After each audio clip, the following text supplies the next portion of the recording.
Magandang gabi po sa inyo, Wakanda Forever. Ito po si Sas Rogando Sasot, ang inyong favorite na tagalista ng noise. Okay, ano ba yan? Baka, kakakain ko lang kasi, no? Pakishare na ito. Ang dami nyo naghahanap. Message kayo ng message. Ano ba ako? Para ba akong batang nawawala? Hanap kayo ng hanap? O, ito na ako. Baka pagsuot nga ng hoodie. Para ano tayo ngayon? Very cyberpunk. Ayan. Ito po, nandito na ako. I-share nyo na. Kanina, hanap kayo ng hanap. Message kayo ng message. Hindi na magkanda-ugaga ang aking cellphone sa notification ng mga naghahanap sa akin. Ayan, nandito na ako. Hello, Wakanda Forever. I-share nyo na ito dahil marami na naman tayong i-expose. Ayan. Salamat sa mga nag-worry, pero hindi kayo dapat mag-worry sa akin. Dapat mag-worry kayo sa Pilipinas, sa bansa natin. Okay? Dahil isang tao lang po ako. Ang Pilipinas po ang nanganganib. Nanganganib sa kuko ng mga high. High ang ambisyon, high ang wala nang kinakatakutan. Pero i-share nyo muna ito para yung mga hanap ng hanap, andito na ako, nasa na kayo? Ligo na me, where na you? Okay. Tsempong-tsempo na, ikukwento ko lang sa inyo kung ano nangyari. So, ilang oras bago mag-start ang hearing ni Pangulong Duterte sa ICC, bigla akong, alam mong ginawa sa akin, bigla akong sinuspend. Okay? Sinuspend. Can you imagine? Tapos, ang dahilan ng aking suspension, alam nyo kung ano? Dahilan ng aking suspension ay tungkol sa isang post ko. Ikaw ang Crisette ang may dahilan. Nag-aasaran kasi kami ni Crisette noon. Crisette Chu. Tapos, sinuspend na nila ako sa post na yon nung February 1, nasuspend na nila ako. Tapos, yung same post na yon na dinilit na mismo ng Meta, sinuspend uli nila ako, dinilit na nila yun eh. Ito pa, Meta, alam nyo, halata na kayo, sinuspend nyo na ako sa post na yon nung February 1. Sinuspend nyo uli ako, dinilit nyo na yung post. Okay, so bakit sila atat na isuspend ako during that first hearing? Bakit kamo? Ipapakita ko sa inyo kasi alam nyo, ito ang dahilan. Nakikita niyo yung followers ko, 400,000 plus lang. 400,000. Di ba? 400,000. Pero, alam nyo kung ano na ang reach ko. Ang reach ng aking kakaunting followers. Kakaunting followers ng 425,000. Alam nyo kung ano na ang reach. Papakita ko sa inyo kung bakit atat silang patahimikin ako. Ang reach ko po, as of this moment, ay 124,831,634. As of this moment, nakigets yun na. Kaya atat silang patahimikin ako. Okay? So, ine-stop nyo na ba yung pagdami ng followers ko pero hindi nyo ma-stop yung reach ko? Can you imagine? Ang followers ko, 425,000. Ilan ba? 425,000? 400,000? Pero ang reach ng vlog ko na 425,000 followers ay 124,831,634. Kaya hindi na kayo magkanda-ugaga. Sa mga nagtatanong po sa akin, hindi po ito monetize dahil tinanggalan na po nila ako ng monetization matagal na. Dahil akala nila, pag tinanggalan nila ng monetization yung page ko, tatahimik na ako. Pero, dahil ako ang number 1 tagalista ng Noisy, hindi po ako mananahimik. Bakit hindi ako mananahimik? Dahil po, ito po ang tunay na may prinsipyo, may isang salita. Kaibigan mo, kaibigan ko, Shati, o 452,000. Can you imagine, 452,000 yung followers ko. Pero ang reach ko, 124 million. Saan ka nakakita ng ganyan? Ibig sabihin, maraming nakikinig at nagsusubaybay sa akin. Shout out pala sa isang editor ng isang anti-Duterte major newspaper ang kumontak sa akin. At na-appreciate ko, editor ng isang anti-Duterte na newspaper, ang iyong concern sa akin. Alam kong hindi kayo makapagsalita, pero thank you at nag-reach out ka sa akin. Maraming salamat.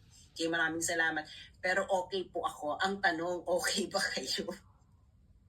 Ang tanong, okay pa ba kayo sa ilalim ng bansang pinapatakbo ng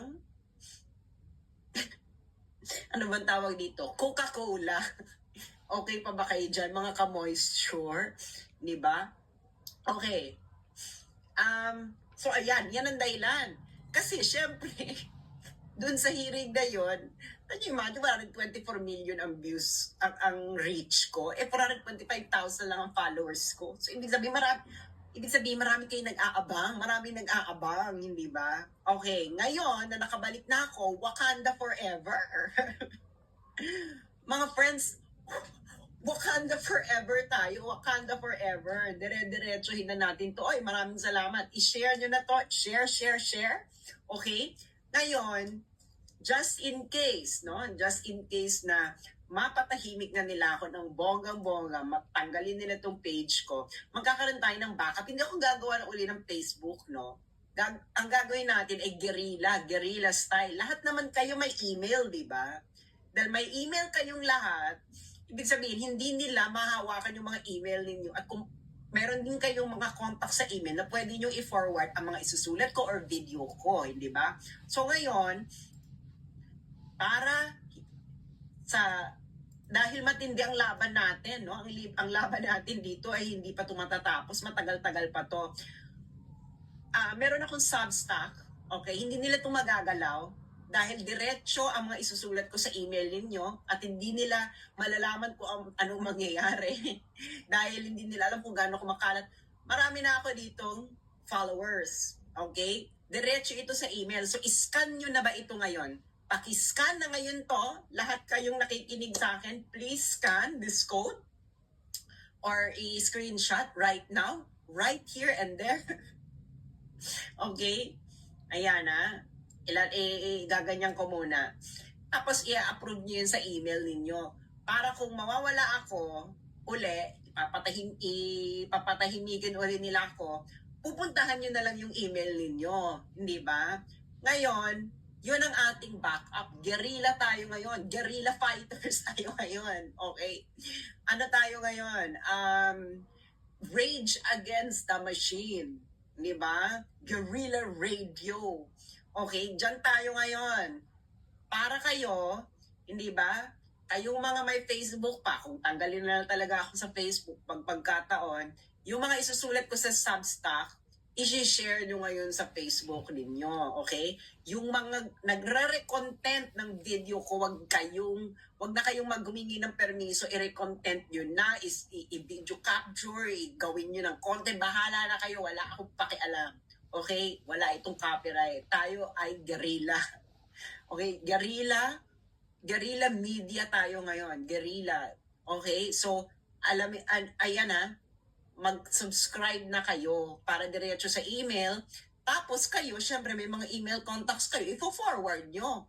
No? Ngayon, hindi na alam ko namang hawakan pa ng makontrol pala ng mga bangag ang pag-disseminate ng information via email. Hindi na nila alam yan. Kaya, gagawa tayo ng paraan para hindi na nila tayo mapipigilan magpakalat ng information. Yung Facebook kaya nilang pigilan, pero ito hindi.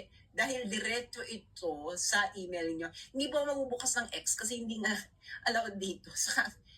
Mahaba akong magsulat, hindi kakayanin ng X. Okay? Diyan, email tayo para dire-diretso, para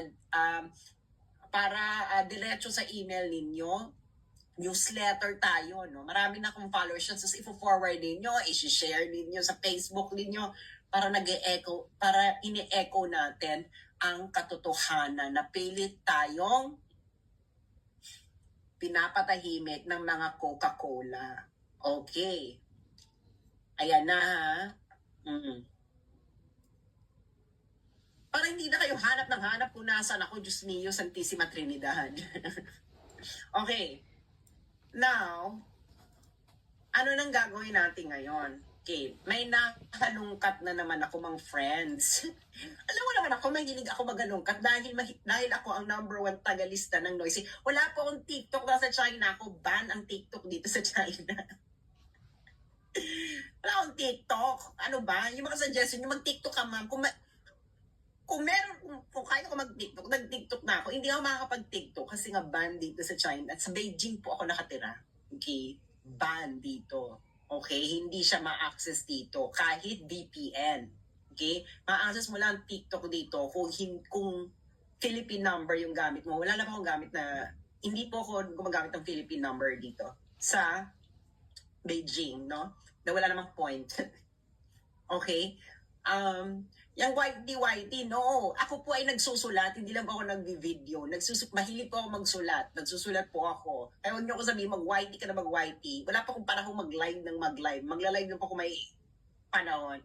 So, doon na kayo, mag-aantay kayo sa email niyo para diretso sa email niyo, di ba? Para hindi na nila alam kung ano, what is the storm that is gathering. Charot.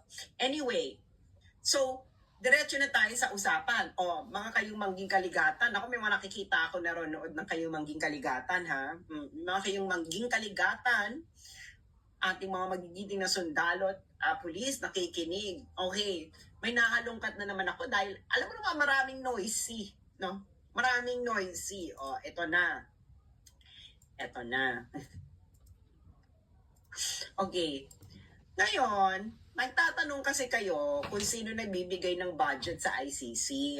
Okay, ang nagbibigay po sa budget ng ICC ay ang mga miyembro ng ICC, tinatawag na Assembly of State. Ayan, yan, Assembly of State Parties. Ngayon, every December, nag-propose ng budget yung ICC dun sa Assembly of State Parties. Okay, 124 members yan, 124 members. Okay? Hindi naman 124 members, ilan na lang ang Assembly of State Parties. Now, nakita nyo, December 9, 2024, ang balitang ito ng Courthouse News Service. Courthouse News Service. Ngayon, ano nangyari? Sinulat ito ni Molly Quell noong December 9, 2024, Courthouse News Service. Ang title, ICC faces slimmed down budget, sanction threats. Itong sanction threats na ito, galing to kay Donald Trump. Kasi nga, di ba, inisyuhan nila ng warrant para si Netanyahu. Okay. Now, so binasa ko to. Okay. Ngayon, ang sabi dito, okay, binawasan yung budget nila. So, hindi sila pinagbigyan sa 202 million euros na hinihiling nila dun sa mga estado, sa mga taxpayers. Pera yun ng taxpayers ng mga bansang yun eh.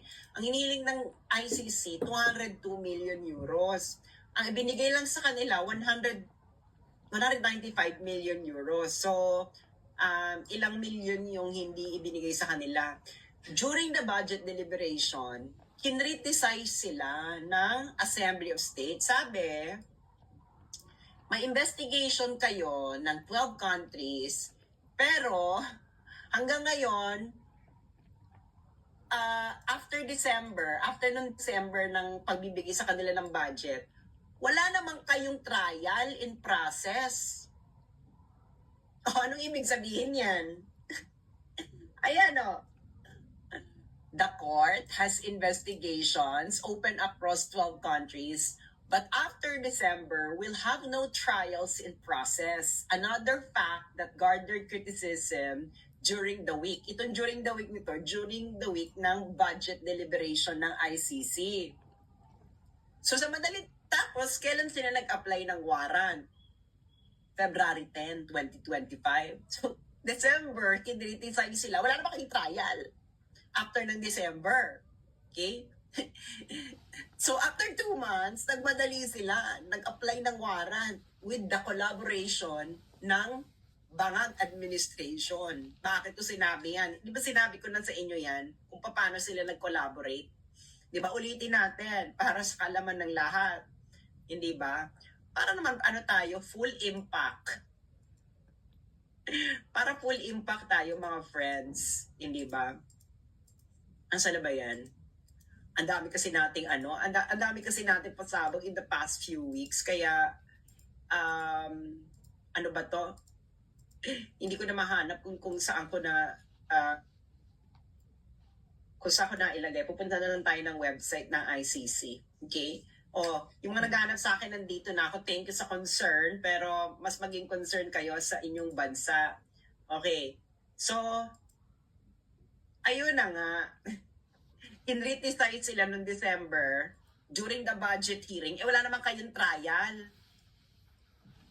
Wala naman kayong trial after ng December. Sabi ng oversight, yung mag-a-approve ng budget ng ICC for 2025. And voila!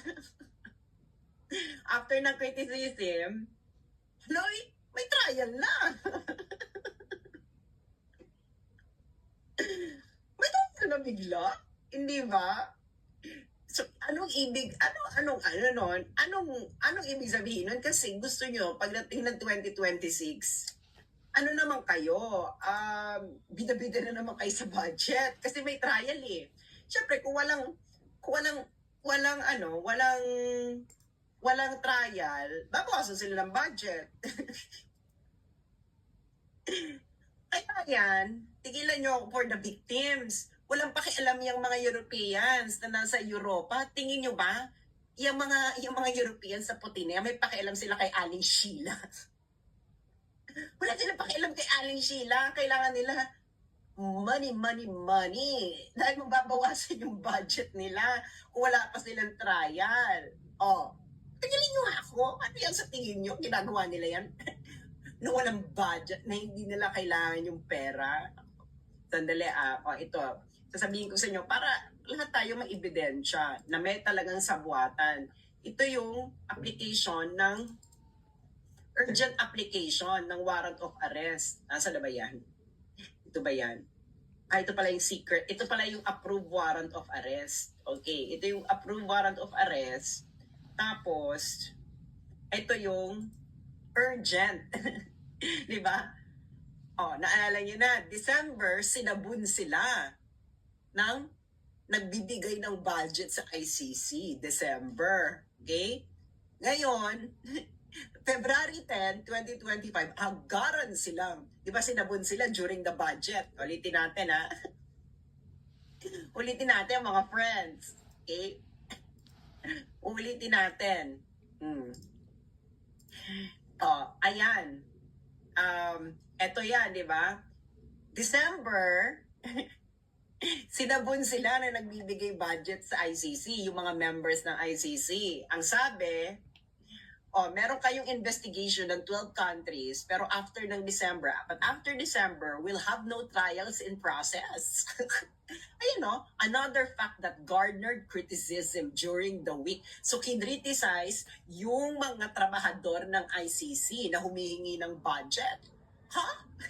So, kung baklaan ito, sabi nung nagbibigay ng budget, Cheng, hingi ka ng budget. wala ka namang trabaho. wala ka namang ganap after ng December. So, ano yung budget mo? Hindi ba? Tapos after December, anong ginawa ng ICC? Anong ginawa ng prosecutor? Anong ginawa nila? Biglang nag-request noong February 10 ng urgent warrant kay Duterte. February 10, 2025. February 10, 2025. Kailan in-impeach si Sara? February 5. So after ma-impeach si Sara, yung ICC nag-apply ng urgent warrant laban kay Digong.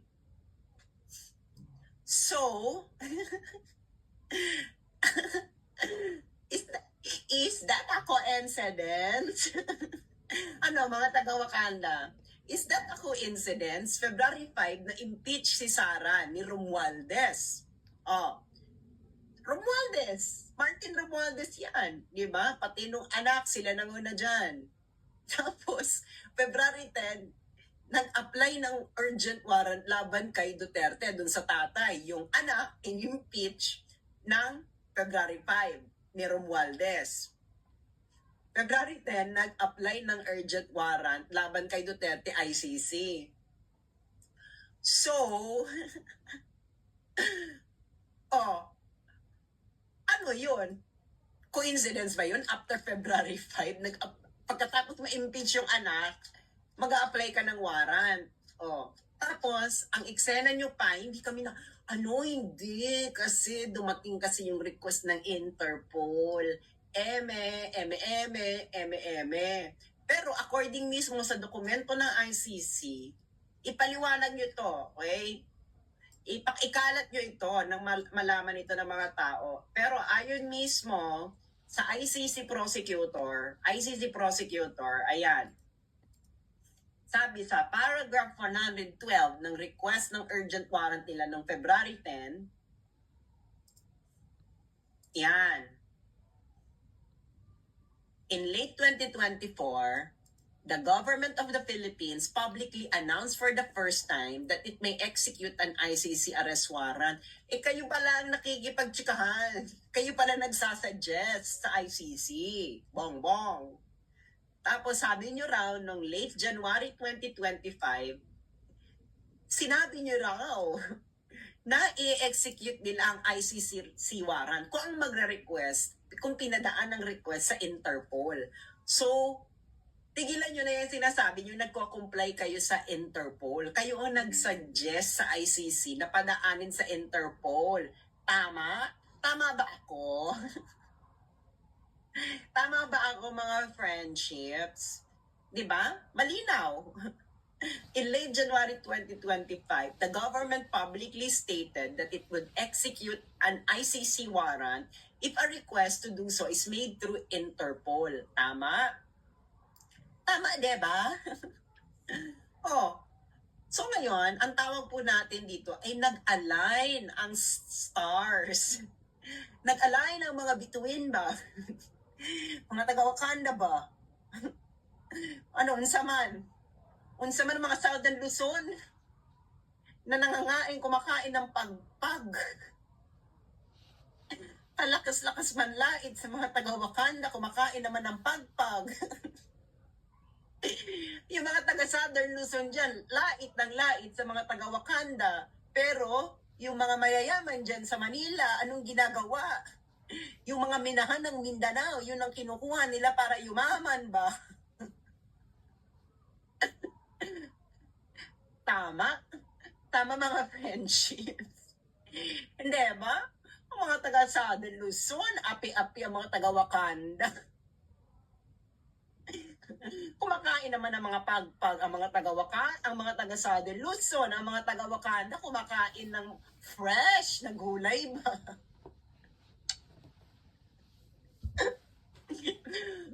Kumakain ng fresh. Tapos pag magnakaw ka dyan, depende na lang kung nasaan ka, no? Siguro pinakamatinding parusa mo dyan sa Wakanda, talagang bobog-bogin ka ba ng mga tao pag ikaw ay nag-snatch. Pag nandiyan ka pa sa mas disiplinang mga Muslim, popol kamay. Kayo dyan sa Southern Luzon, snatching is a way of life. Anyway, Wakanda forever. Hindi pa ako Bisaya. Mamagulong ko ay taga Bicol. Pero hindi ko lumaki ng Bicol. Pero ako po ay Wakanda forever. Anyway, so, nag-align ang mga Betuwen, ang mga taga Southern Europe. Nag-align ng mga bituin ng mga taga-Southern Europe, ng mga taga-Luzon, at ng mga taga-Dahig. Yung mga taga-Dahig, kailangan nilang magka-trial. Di ba? Oh, hindi ba ako tama ng pagkakabasa ko dito? Kailangan nila magka-trial. Di ba ulitin natin, yung balitang sinulat ng Courthouse News Service. Okay, Courthouse News Service ni Molly Quell, December 9, 2024. Di ba? ICC faces slim down budget. Okay. Tapos, ang isang criticism nila during the budget month ng pagkuha ng budget ay wala kayong trial after ng budget, ng bigayan ng budget. Tapos, after 2 months, agad-agadan silang nag-apply ng urgent warrant laban kay Digong. At sinong nagbigay sa kanila ng suggestion kung paano maa-arrest? Si Bongbong. O di, perfect. Ito ang tinatawag na perfect. Perfect alignment of stars, hindi ba? Kaya nga agad-agadan, di ba? Ang bilis ng mga pangyayari, isinakay sa F. Inisakay ba sa F-plane ni General Torre? Ito si General Torre, akala mo hindi Bisaya, no? Kung makapagsalita ngayon siya, parang akala mo yung mga taga Manila na mayabang-yabang. Wala nang punto ba? Wala nang punto ba si General Torre? Kinahiya mo na ba yung pagiging taga-Wakanda? Well, aminin niyo na mga taga-Wakanda. Marami tayo dyan mga taga-Wakanda. O kung makapunta ng Manila, akala mo na kung sino. Anyway. So, perfect alignment ng mga bituin. Hindi ba? Alignment ito ng mga bituin. Yung mga empleyado ng ICC, kailangan nila ng budget. Para ma-justify ang budget nila, kailangan meron silang trial ngayong December, ngayong 2025. Para sa 2026, perfect. Kasi ano ba yun, hinuli mo, tapos ang trial, September? Meron ba kayong trial? Meron pinagkakabisihan sa ICC? hindi mo na March. Sinabi mismo noong budget hearing ninyo noong December, kayong itong ICC, sinabi ng budget hearing nila, wala kayong trial in process after December. So, ibig sabihin, hindi kayo busy. Hindi kayo pinagkakabisihan. Ang trial nyo lang ngayon 2025, si Duterte. Tapos, trial nyo, March nyo inuli, ang next trial nyo is September 2025. Busy? Hindi naman busy yung korte ninyo. Wala nga kayong trial.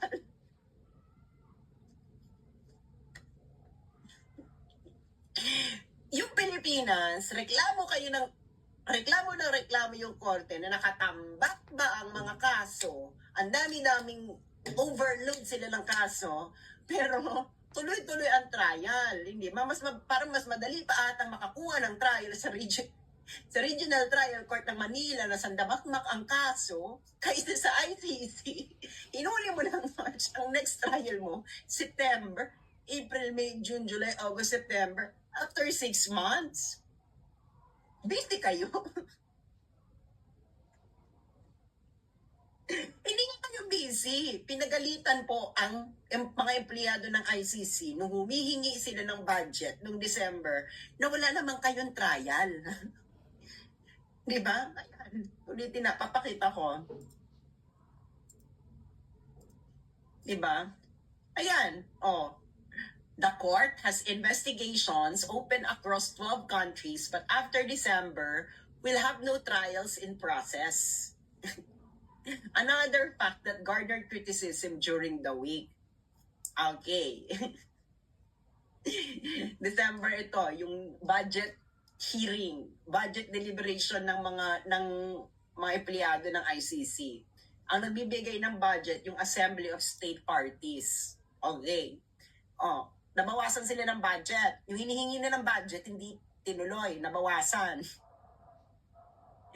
'Di ba? Binawasan yung budget nila na hinihingi. Okay, ang hinihingi nila noon 202 million euros. Ang binigay lang sa kanila 195 million euros. At isa sa mga criticisms daw, dahil after December 2024, wala naman kayong trial. So, ibig sabihin, hindi kayo busy. Wala kayong ganap. Wala kayong trial. Pero nung hinuling yung si Duterte, March, nagmadali pa kayo. Nagmadali pa talaga sila, yung gobyerno ni Bongbong, no? Kahit hindi na sinunod yung arrest proceedings. Tapos, ang next trial nyo, after nitong first appearance, September, busy kayo, friends.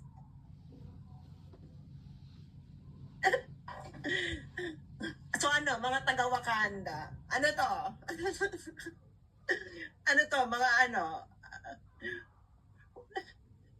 pera-pera lang to, friends. Wala kayong budget. Okay.